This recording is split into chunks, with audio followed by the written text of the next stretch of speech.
chiseled it free. McCarron. McCarron steps in onside, rumbling in right circle. He scores!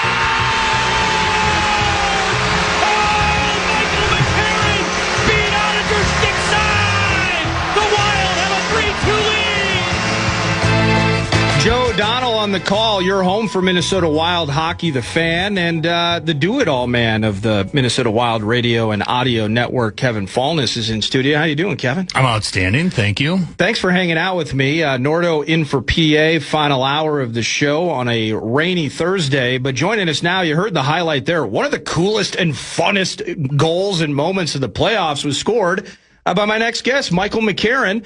Minnesota Wild forward, just extended to a fresh 6-year deal with our favorite hockey teams with us now. How are you doing, Michael? Nice to meet you on the radio, albeit. Yeah, I'm doing good. Thanks for having me, guys. No, thank you, and congratulations on the new deal. And I'm going to start here. It's not about digging into finances, but digging into you finding your way to a new contract with the Minnesota Wild. Some of the immediate quotes I saw after the news was announced was kind of talking about your connection here and why it was maybe in some ways almost important, given our acquisition of your services at the deadline, that if there was a way to make it work, like you really appreciated the opportunity to remain in Minnesota. I really enjoyed those quotes and was hoping for your thoughts on now that the news is kind of behind you and summertime's upon us, but you're going to be here for another 6 years, Michael. I think that's great. Yeah, I mean, obviously it's exciting for me and my family. I got 2 young kids, wife, and just trying to, it's nice to have a little bit of a stability and where we're going to be for the next few years. And so that obviously played a big part in it. But like you said, yeah, I kind of fit in right away. I gave a lot of praise to the players in the locker room. I think when I got there, it was, I came into a really, really good team. They welcomed me with open arms, and all the guys, really took me under their wing and taught me the ropes and how things are done there, and kind of fit right into their culture there. So it was a great fit for me.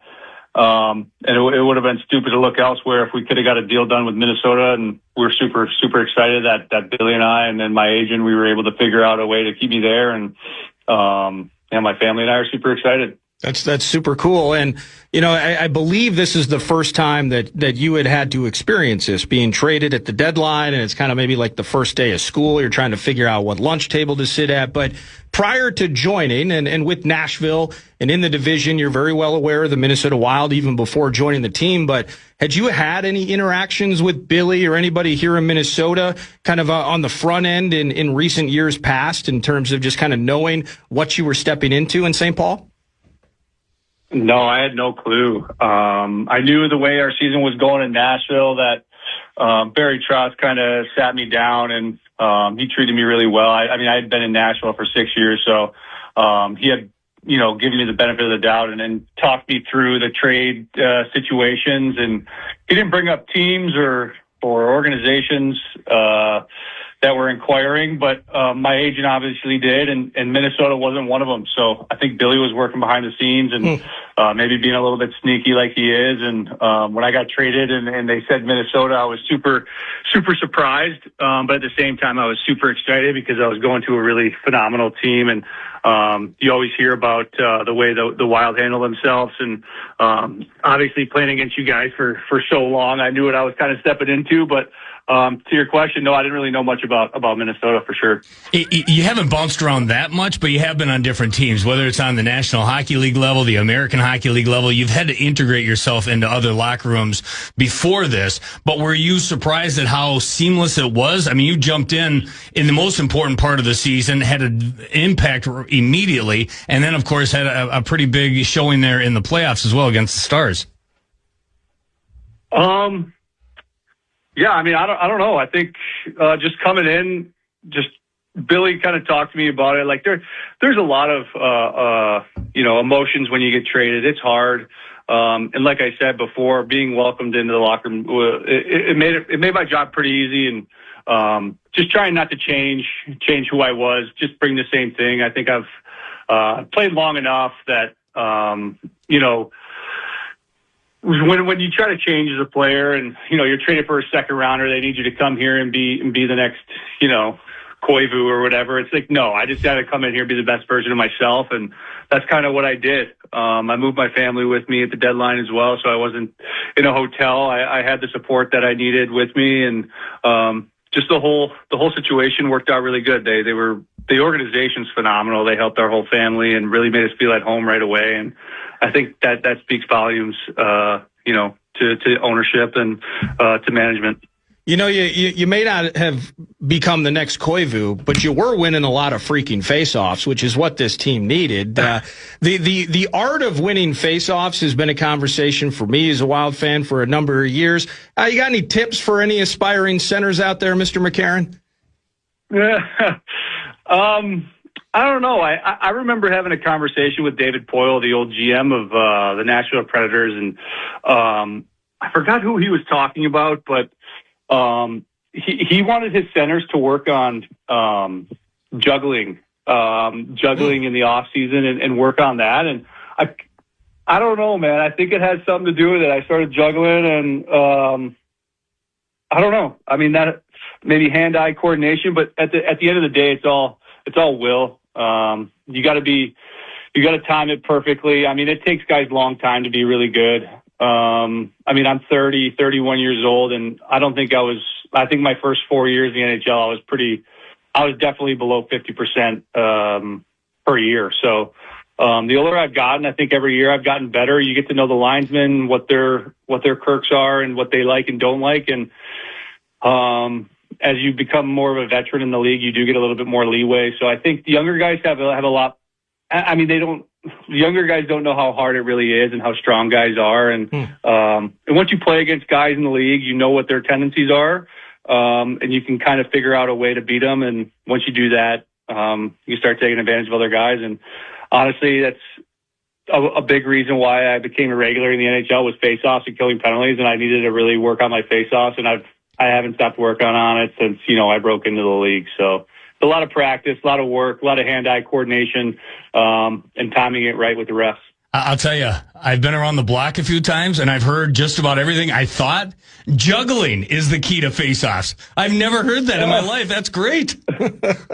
Yeah, don't take that with a grain of salt. I don't know how much that helps, but I think it definitely helps with hand-eye coordination, and yeah. I think you got to get some jugglers inside that Wild locker room. That's a good off-season training program. For you, the excitement of having this done at the start of the summer and getting a chance to just relax with the family. I know there's no such thing as relaxing for a professional athlete, especially a guy in the National Hockey League. But how much of a relief is it to not have to go to the route of free agency and have to sweat that on July 1st and beyond? Yeah, it feels good for sure. But I know the work's just begun, like you said, for us players. It's, we just started getting back into the grind of things here. We had our 2 weeks and, that's up now. But yeah, to get this done early in the summer is great. Like I said before, leaving Minnesota, I kind of had a good idea that I was potentially going to get re-signed there and, that I was a good fit and that they really liked me and I fit in the locker room well. So, I didn't really want to, this was going to be my first real opportunity to test free agency. And when you're in a good spot, the grass isn't always greener on the other side. And, I'm a pretty loyal guy. I've been in 2 organizations my whole career over 11 years. So it's been good that way. And if it fits good, it's good, man. And we're a really good team. The window's just opening for us and, sure, I could have maybe got more money elsewhere, but probably on a bottom feeder team. And I've been on a pretty subpar team the past couple of years, and no matter where you live, I mean, I lived in Nashville, one of the best places to play and live, and I was still miserable every day. So, to be on a good team is what every single player wants, and for me to be a part of it with this young, great core that works their butt off, and to be a part of that it's going to be really fun. That's Wild forward Michael McCarron just signed a 6-year extension with the Minnesota Wild. Kevin Falness is here. I'm Nordo in for PA, and I got to ask you a dumb question because you were talking about some of the younger players. They don't know yet maybe just how strong guys are in this league. Well, it's easy for you to say. You're like 6'6", 230. So with that said, what I'm curious about, I'm in awe of the speed that we are seeing in this league and the evolution really over the last couple decades of just, again, the speed combined with power. And at your size, how maybe over the course of your career have you had to adjust to some of the great skaters and speedsters out there, the 5'10", $180 guys that can run circles or skate circles? How have, maybe as a bigger player in this league, have you kind of had to adjust in your overall game to work with those guys and to be the force that you are? I think you got to have really good hockey sense if you're not the best mover. I mean, I don't think I used to lag behind quite a bit. I don't think I do that anymore. I mean, I may look slower out there, but my strides are so long and I can skate with guys. I think when you get a really small guy, like you said, like 5'8", $180, you got to be really good with your angles and you're good with your sticks. You got to angle them into a spot where they can't get out of. So that goes back to hockey sense. Like I said, I think you just got to be a smart player. I mean, you see guys like Corey Perry and Kachuk who can't really move that well that are still very effective in certain areas. And just because they have really good hockey sense and they know where to go, they know how to angle guys. So yeah, you just got to have good hockey sense if you can't move as well as those smaller guys. But the evolution of my game is, it took me like 4 or 5 years to get into the NHL just because I was so lanky and skinny legs and I didn't have any muscle on me. So I had to really work on my lower body extremities and work on my power, like you said. So took me a little bit longer than most guys, but now that I found it, I feel like I've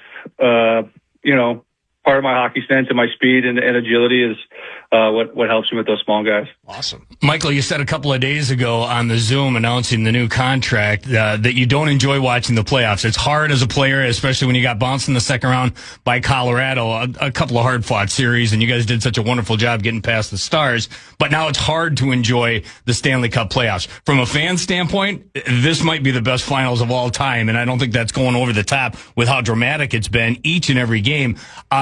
In all honesty, are you able to sit back and watch any of this as Vegas and Carolina go toe-to-toe?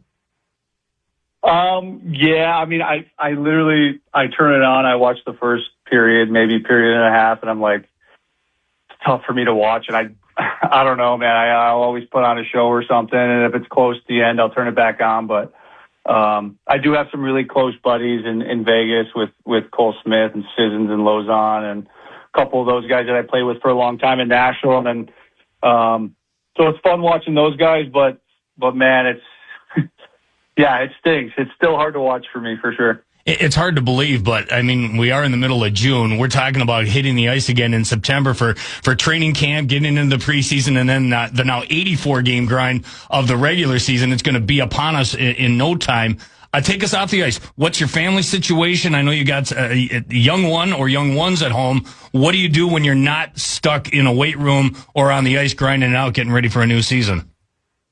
Yeah, sorry, you might have heard them screaming. They wanted their dad, but I'll be with them in a short time. But right now, this summer's a bit different just because we just signed that contract. We're gonna have to figure out a way to get our house sold here in Nashville and move up there. We're in talks with that right now and trying to figure that out. So that's going to be most of our off season, but we're going to head to Michigan. That's where I'm from. I'm from Detroit. So we'll head up there for a week and a half coming up. We got a wedding to go to, and we're going to go up in northern Michigan and enjoy 5 days in the middle of nowhere and enjoy a lake and some bonfires with the family and my wife's family. And yeah, enjoy some up north time. You guys in Minnesota know you're up north pretty well too. So yeah, that's what we'll be doing this summer.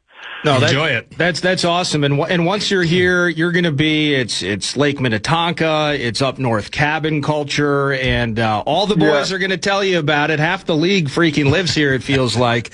I think you're going to fit in. I think you're going to fit in just fine. Can't thank you enough for giving us time. It was a delight watching you jump right into the mix with this team and produce the way and how important you became a cog in this wheel of Minnesota Wild hockey. And congratulations on the fresh deal, and I hope we're able to catch up soon closer to camp and such. Yeah, thanks for having me on, guys. I'm super excited to keep this thing rolling with the Wild, and can't wait to get there and play in front of you guys. So thanks for having me, and we'll see you guys soon. Congrats, buddy. That's awesome. Take care. That's Michael McCarron, fresh off the 6-year extension with the Minnesota Wild. And going to Detroit, maybe he can do a little recruiting. Oh, how about Should have brought that up. Certain forward that calls Detroit Homes from there that apparently is on the rumor mill. You think he knows Dylan? Maybe he calls them Larks. A couple of high-end Michigan kids growing up around they're around the same age, Maybe. right? I don't know. I'm just connecting dots. They could have been in various elite teams, mites, etc. Maybe growing up, whatever youth hockey's version of the AAU circuit is. I wonder how Larkin's juggling ability is. I mean, I wanted to ask 10 questions about. I had never heard that in my life. I couldn't help myself. So I watched as a kid. And speaking of the Red Wings, so this is a weird admission, but as a kid, I saw an episode of Full House, and Uncle Joey had a Red Wings sweater. Okay. And so that got me hooked in the 90s on the Red Wings. Okay. And that's not a bad team. Uncle Joey is the one that brought you into. He was your gateway to the Red Wings. At least in the Red Wings. I was already in on the Stars, but now they're gone, and just watching hockey, and you got Forsberg and Sakic with the Avs and such. But and the Rangers were a team I was interested in the 90s, but the Red Wings. Sure. With Stevie Y. Mm-hmm. And you got Fedorov, and you have, I mean, how about Lidstrom? The Russian Machine, Datsuk, they had all I probably don't need to list all the HOFs. But I can't remember, was it Hotchik? Was it Chris? No, not Osgood. Are you talking about the goalie? Cujo. But he Vernon? He was doing this bit with either racquetballs or tennis balls, just kind of hand-eye coordination, just bouncing 2 or 3 or more. Mm-hmm. And that got me into the mode where, as a mediocre, in the end, high school goalkeeper, I would do the same thing. Yeah. Because I wanted to be like Cujo. I've seen it around the rink. But when he says juggling, I picture him actually having 3 or 4 sharp knives, and he's throwing it up and down like you see on America's Got Talent. Whatever the bonding weekend for the team, does he do like flaming swords? That'd be awesome. That'd be so cool. So he juggles, and he was among and I understand it, the Minnesota Wild face-offs do persist as something to improve on. Needs improvement would be the box check there. But no, I'm pumped to have McCarron. I was told we were doing Vox in the Box, and Russo kind of laid it out, because my idea from the set, once I realized that McCarron, we might be onto something with him here. He fits in like a glove. This is sweet. Is, hey, Nico Sturm, the 2x2 that he got. Maybe you just do the same thing for McCarron. And Russo was pretty adamant about the fact that just wasn't going to work. Right. And so the ability to find your way to the right answer financially, I'm sure the 6-year term plays into that conversation as well. He's got stability for the first time in his adult career. Yeah, you heard it there. And so, the money was good for him. It was palatable, the stability, the loyalty. I think he had even mentioned just kind of, hey, Billy spent a 2nd-round pick on me. That means something. We also heard that from Quinn Hughes, right? When he was acquired, it's like part of it at a base level. Look at what they gave up for me. These guys freaking want me. They like me. They really like me. But it matters with If these he was guys. a gready bastard, he could have went out to free agency and he could have got paid. And he could have got more term, more stability, all that other stuff. But he likes what the Wild have to offer. They definitely like what they got in him. And it was a little give and take on both sides. And I think he'll help fortify that bottom 6. It'd be great to have him. He's just such a big body. And like he said, with his stride, he can keep up with some of those young, fresh faces that you were talking about that have the speed. Yeah, I hope I didn't imply that he couldn't. It was. I think that might be the way he took it. No, I know, and I felt bad about it as he was answering, and he was super nice. That wasn't my point. Is there's this interesting there's this interesting dynamic that takes place. The work that a McCarron has to do physically with the skating ability and the speed with the skating that's taking place in today's league. Yep. So I wasn't trying to insinuate that he couldn't. It's just that is a thing. When you see, I mean, the greatest example would be, and this is the widest spectrum, is the Zdeno Chara, Marty St. Louis look, right? When those two are on the ice at the same time, Chara's got to do something special to keep up with St. Louis. And similarly, with the speed element of this game evolving so quickly as it has, McCarron, as he mentioned, he had to find new ways physically to put himself in a good spot, and he's done it. But there is still the savviness of it, right? There's the savviness of it. So that was super cool. What about Brendan Shanahan? What about him? There's just naming Red Wings. Oh, we want to name Red Wings? Yeah, go through any of the five, those Russians that were there, the late 90s against the Avalanche. Was Konstantina on the team at the time? Robitaille? I don't know. I think of him as a king, but... Robitaille, more of a king. But he was with the Red Wings at one point. I think for a cup of coffee. Okay. He was all right. Eiserman, Datsuk, I think you named them. Probert is a name that I come back Probert, to. Yeah. Lidstrom. We mentioned the goalies, Osgood and Vernon. Both had bouts with Patrick Waugh throwing down. Yeah. No, that's just... Scotty Bowman behind the bench. It's weird. Again, Uncle Joey. He had a Red Wing sweater. The Red Wing sweater is sweet. It is very nice. Any of those original 6 unis, you can Old make school an argument Rangers. For. Toronto is epic. Chicago is one of the best on the planet. Those red ones, outstanding. No, I was speaking of Chicago. I was watching. This is also embarrassing. I guess we're admitting things today, 9 to noon. I spent like a half hour the other night. So Stahl scores the goal, and the series is tied at 2. And I'm texting with a buddy. And when my buddy is not texting me every day saying we need to trade for Austin Matthews, he's sending me YouTube videos of XYZ NHL great doing things that the rest of us mere mortals can't do it. I spent like a half hour watching these puck handling videos, and it must have been a promotional bit, but I saw these two from like a GoPro brand of Sid and Patrick Kane. Yeah. No, I was mesmerized. And then you tweeted about it. I couldn't help myself. It was unbelievable. It's important that we don't forget these things. Well, there's no doubt. I mean, they don't come any better than Patrick Kane. I mean, he's the best American ever, isn't he? He's 65 now and still can play at some degree, but at his peak. What if we added him? I suppose. I mean, for a one-year deal, a guy that's chasing a cup, sure. I mean, just say it's a dumb opinion. It's not a dumb opinion. It's a stupid opinion. It's something. You know, I would put him on a bottom 6 wing spot. Where are you going to put him? I would prefer a Dylan Larkin in my top 6. I would prefer Matthews or any of these Nico Hischier, any of these other names that they're throwing around. But Patrick Kane, Vladimir Tarasenko, they're one half dozen, whatever that saying is. It doesn't have to be just Larkin, though, right? It doesn't. He feels like the low-hanging fruit now, and he's available now.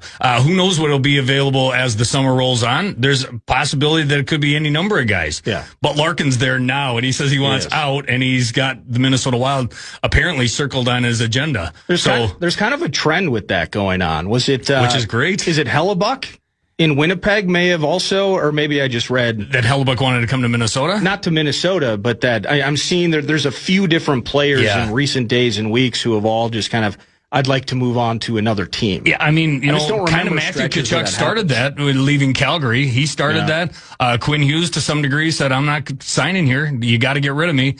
And they got a haul in return for him. Brady Tkachuk apparently is doing that now. Austin Matthews is probably going to do that. He's not going to go back. Yeah. Well, I don't see Brady Tkachuk going back to Ottawa.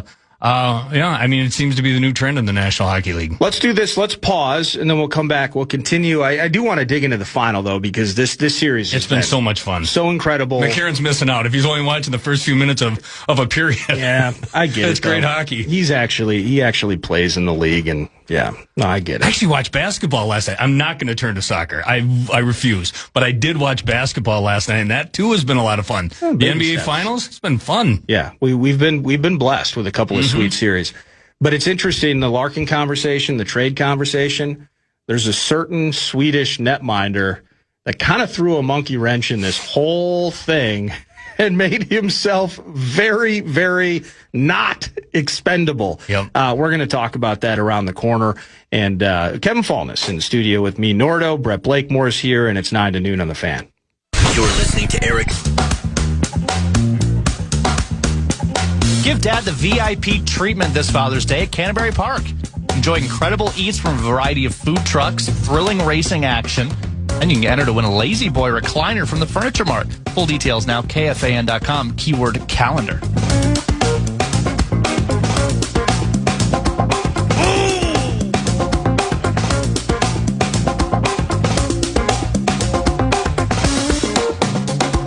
Hey, would you agree with this analogy, Brett? Go on. Kevin was asking me questions about soccer, and he was browbeating me for liking it, but... Of course. No, I wasn't. He can't let anyone else have fun. I wasn't doing that. I was making small talk. That's your version of small talk. If Christian Pulisic is a Kirill Kaprizov, yes, or a Matt Boldy, the tier system would be such that some of the best elite offensive players in the world, that's like going from Kaprizov to McDavid. Would you agree with that at all? I think Pulisic is a quality player, but I don't think he's Kaprizov level. Okay, now we're arguing semantics of the name. The point was merely the tier. Yeah, you would be correct. Yeah. And we love him, and he's our best player. But he's very good. But our inability to get that next tier is something that plagues us. It still sets us back. We've never on had the world stage. We've never had as much talent on a U.S. team than we've ever had before. And we've never had as many players playing in huge clubs in Europe than we've had now. All of that is true. But there still is a gap. But the gap is smaller. But the gap is still there. Still a gap. Mm-hmm.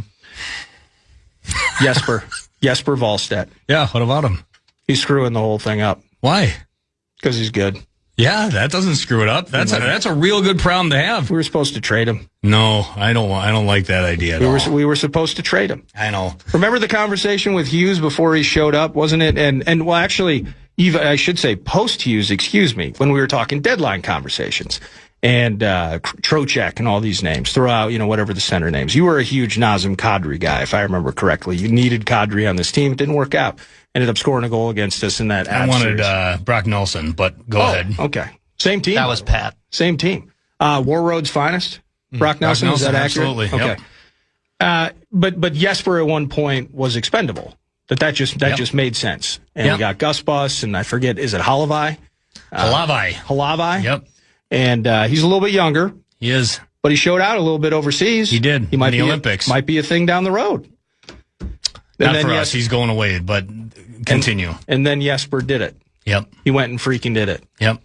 And now we can't trade for a big timer this summer because Jesper went and freaking did it. I'll tell you, I think there's worse things to have in your midst than a rock solid goaltender. I love the potential of a Jesper Wallstedt. He's had his ups and downs in his young career, but his ups have been really super high. And I think you can build around a guy like Jesper Wallstedt. He's a guy, I don't want to compare him to other future or current Hall of Famers. Just do it. But he's a guy that's got a long-lasting potential career, and you don't find guys like that. He's the next Henrik Lundqvist. I mean... King Jesper. Yeah. He's a cross between Patrick Waugh, Martin Brodeur. Well, yeah. I mean, I don't want to put that type of weight on his shoulders, but he's that potential backbone for your franchise, and those don't grow on trees. No, now, I know that you want your number one center, and you want to have all these other bells and whistles, but if you can't build around a goaltender, what else? You're building your house on quicksand. Yeah. No, I couldn't agree with you more. But again, he went and messed it all up. Yeah, I know what you're saying. Tremendous. Well, and then Philip Gustafsson gets hurt, and now he's having surgery. So even if you wanted to deal Philip Gustafsson, first of all, his trade value wouldn't be very high anyway because he's damaged goods. But until you get him back on his feet and upright, which might not even be as the season's starting. That's kind of the timeline, right? That's what Russo said. I haven't heard anyone say that other than Russo's Has shiny Russo ever blog. been wrong? No, he's NHL insider. So I have no reason to doubt him, but if he's saying that he's not available to November, then it's looking like your 1-2 punch is once they're both healthy, Gustafsson and Wallstedt, and Wallstedt's probably the guy, with the keys to the car, which I'm way okay with. I would love to see Wallstedt on this roster in September, October, November, and beyond. I'd love to see the team build around him and the other, glossy pieces that they already have on the roster right now. No, you're correct. You're correct.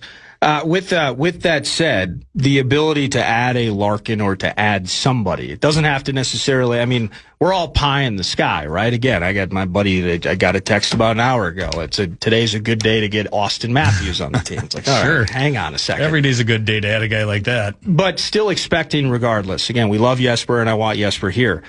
We're expecting some busy times here in the upcoming weeks for Billy G, aren't we? I think so. I mean, you look at what's left to accomplish. There's still some unrestricted free agents hanging out there that the Wild have to take care of or figure out what they're going to do if they're not coming back to replace them. I mean, number one on that list. Johansson went back to Sweden? I don't think it's a huge surprise. It's kind of a blow. I mean, he's got his detractors. He's the modern day version of Martin Skula in the lightning rod for the Wild fan base. But he was a pretty productive player here. His offensive numbers weren't the best, but what he did on that second line when Ek, Boldy, and Johansson were all playing well, hard to argue what they brought to this lineup. And I think that'll be a body that'll definitely be missed. That's another guy that you got to replace. Now that McCarron's taken care of, and you've got Johansson off the list, Zuccarello's probably number one on priority. If he doesn't come back, what does that do to Kirill Kaprizov? At some point he's got to move on, but still, Matt Zuccarello played a pretty vital role. When he's healthy, we know how much he means to this team. Playing on the top line, more than just a top six forward, he was a guy that was a point producer. Yeah. No, I love Zuki. I can't believe in the Dallas series that we were talking about it the way we were, where the entire thing unraveled from a power play standpoint. And initially, and this bled into the Avs series, so I think there was more to it than just Zuccarello. But you remember game one, and we're just high freaking flying. Nobody's going to stop us. I think it was 6-1. Let's sweep these boys. And then suddenly, over the next 6 or 7 games, I think we went 2 of 26 on the power play. That's not all Zuki. But I always thought Zuki was either going to retire or come back. Like, I thought, the thing with Zuki maybe was just more about the number, like how much it's going to cost to consummate that thing. I guess the part that worries me is that it hasn't been done yet. It feels like to me it would be a pretty turnkey transaction. He wants to be here. They want him back. So what's the holdup? Now, that makes me wonder if he's contemplating retirement. I can't see him playing anywhere else. I just can't. And if it's not here, I think then he's headed back to Norway. But I just don't think he's done yet. Print off a blank contract and then have him docu-sign it? I mean, there's probably a little... Yeah, it could be. I do. I think, there's other guys that are going to take a little bit more time and figure out what you want to do with the Tarasenkos and the Nick Folignos of the world. But this one should be turnkey. And the fact that it isn't, and it hasn't happened yet, makes me wonder if he's contemplating, going back to Norway and climbing a mountain. Well, maybe that's the case, or maybe they're just trying to see, where they're going to put Patrick Kane. Very well could be. Where they're going to put Patrick Kane. He goes from ending our series lives off of stanchions Brizgalov to moving us on in the playoffs. The symmetry is awesome. Right. Okay. I don't know. It could be poetic. It would be an interesting career arc for HOF. It would be shocking. Let's pause. We'll finish up with the Stanley Cup final tonight. It's game 5, all locked in at 2. Vegas and the Canes. I think that is in Raleigh. You're going to get to hear it on your home for Hockey the Fan. And we'll put a wrap on 9 to noon and that chat next. You already listened. Well, now you can watch The Fan. Check out the KFAN YouTube channel for exclusive videos, in-depth takes, initials and password games, behind-the-scenes content, and more. KFAN on YouTube. Hit subscribe today. Final segment, 9 to noon. Nordo in for PA. Just getting reps. Just trying to split the reps up a little bit. Feels weird you've gone this whole time and haven't brought up program password yet. Why would I want to bring that up? Just as a congratulations to a guy that is always under fire on that program and on that game show. They came through in a big way, and I just think you should bow down. You feel slighted? I do feel a little bit slighted that you haven't offered congratulations via text, via a phone call, via carrier pigeon, Uber, anything. Even snail mail. I don't have your address, so I would never send you anything via the mail. Okay, congratulations. How do you feel about our chances tomorrow? Myself and Halvey. I think you guys got a chance. That's great. So that's it? Just a chance? I had one of, and I mean, those that listen to 9 to noon every day, I mean, they probably have a knapsack filled with top 10 ways that I have just flopped miserably in front of the listening audience, that could be the worst. You guys were so off. That could be the worst. It was there for the taking early. Halvey and I were sputtering a little bit too, but if we were sputtering, you guys, the wheels were off the train from the get-go. And you guys just had nothing going. I'm legit. I'm not really embarrassed by anything at this stage in life, I guess. You shouldn't be. But if I was to be embarrassed by something, it would be that. And you know what? For the heck of it, as a good tune-up into tomorrow, maybe some of you can go to YouTube and find that and see what I'm talking about. How slow, brain dead, completely disconnected that I was. And so that's as close as I can be to being embarrassed. And I'm sorry to Justin Guard. It was not the performance that anyone expected, really. No, and I think Halvey and I were very good. I think we deserve some type of credit for the job we did. You guys were fine. We're fine. Yeah. No, it's just like the Knicks game last night. That's more on the complete meltdown and the dismantling. Except you guys weren't up by 29 at any point in time. Okay. You guys. Okay, moving on. Hey, Game 5, Stanley Cup final. Yes, of course. Congratulations. Thank you. Good luck tomorrow. I'm rooting for you guys. I doubt that you are, but you've taken a lot of flack. I have. I've won 3 in a row, and I don't think that's entirely fair. I think it's not fair at all. But it's honestly. super. But given your radio network duties, despite being family, like you're in the fam. Yeah. You're not on here often enough to be able to defend yourself. I agree. And so everyone's favorite punching bag. So the fun part about the microphone, we can create arguments that don't really exist just so we can sound correct. Yeah. And we can kick people who don't have the right to the ability to defend themselves. That's right. You guys are a bunch of bullies is really what it boils down to. You're right, actually. Yes. So I apologize. You know what? There's a lot of admissions and apologies today. Apology accepted. Thank you. And good luck tomorrow. Thank you. Good luck tonight, Game 5. What do you think? I've been so split throughout this, and this sounds dumb and me just kind of lukewarmish. Carolina, knowing that they've been on the doorstep, and Brind'Amour and those guys, that's the team that I want to win the Cup. But from the jump, Vegas is the team that I think will win. So in the meantime, I've just been treated to 4 unfreaking believable games. Yeah. Goaltending sometimes appears to be optional between these two squads, but from Bussy and potentially an Aiden Hill sighting at some point, to the comebacks, to the multi-goal leads, a race to the OTs. It's been incredible. What do you think? It's been phenomenal theater. How could you ask for anything more? And I know the NBA finals have been great. And like I said, I've been watching that because they've basically been every other night. You get to watch the NHL, then you get to watch the NBA. And it's been fantastic drama in both leagues. And the NHL is no different. And to see Vegas take Game 1 and Carolina come back and take Game 2, and then they split in Vegas as well, it's been unbelievable. And it sounds like that Bussy's going to get the start tonight in Game 5 for Carolina. I think it's the right move. Hard to say that when Freddie Anderson has been unbelievable this entire playoffs. But I think they broke him. And then he got healthy scratched, right? Both teams are scoring a ton of goals in these playoffs right now. So it's so much fun to watch. I can't wait to see what they have in store for them tonight in Carolina. The drama, the intrigue, the theater has been outstanding. It's kind of a weird thing. Like, who's going to win the game, and we can break that down. And it's Vegas's turn. And again, I still think Vegas will find a way to win, but the resilience of Carolina and just that they have been there. And I love Brind'Amour too. I love that guy. He's such an awesome coach. I can't imagine him as a coach. He would just be so much fun. And then the polar opposite of that is John Tortorella, who seems to be pushing the right buttons in Vegas, but at the same time, that would wear thin on you after a while. But for a playoff run, he's probably the right guy who's done it before, especially there in Tampa Bay. But it's so much fun. I don't know that I have a rooting interest in either. It might be Carolina because of Rod Brind'Amour and the stall factor and the intrigue that they have between the pipes. And who wants to root for the Vegas Golden Knights? Yeah, I mean, no that's thanks. they just jump into the scene and go to 3 Stanley Cup Finals in 9 years. It's just ridiculous. Well, it was set up that way. Very much so. And they made the most of that opportunity. And it's hard to root for them, but they've got so many good players. Mitch Marner has been reborn in that Golden Knights uniform.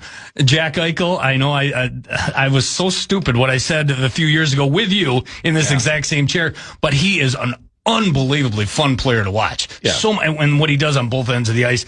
I mean, the goals that these guys are scoring, it's just so much fun. This has been a great series, and I can't wait to see what happens tonight at 7:00. Yeah, it's basically, you can't pick a winner, but which team is going to be down multiple goals and scratch their way back.